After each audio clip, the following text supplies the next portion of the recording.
For that special meeting to discuss potential changes at Pismo State Beach and the Oceano Dunes, seemed to be a little confusion from both the council members and the public about the timeline and extent of the plan. KSBY's Megan Healy sat in on the meeting and joins us live in Nipomo with more on tonight's discussion. Megan? Well, Richard, those proposed changes discussed tonight are part of a bigger public works plan for Pismo State Beach and the Oceano Dunes, which is a popular place for ATV riders and campers. But the council learned of an upcoming deadline just a few days ago, so now they're trying to get themselves and the community up to speed on this project.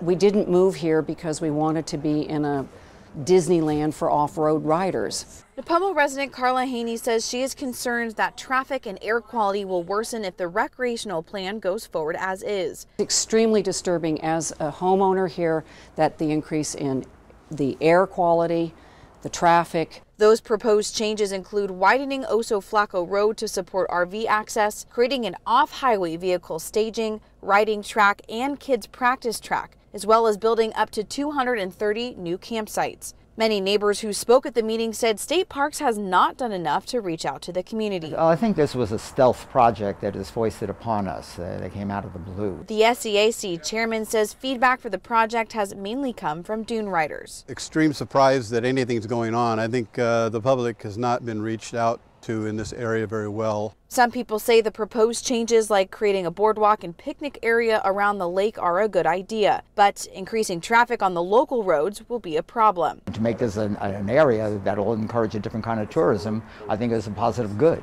But the idea to bring in high-end vehicles into an area is not a positive. The SCAC made 4 motions at Monday's meeting. They asked that the State Parks Public Works Group study the impact of air quality and traffic in the Nipomo Mesa if more off-highway vehicles were to come into the area. The Teft, or whether they get off at 166 or whether they get off at Willow, it all funnels through Nipomo. They also proposed to create a task force to keep on top of the project's timeline and to hold meetings with representatives from the state and the county.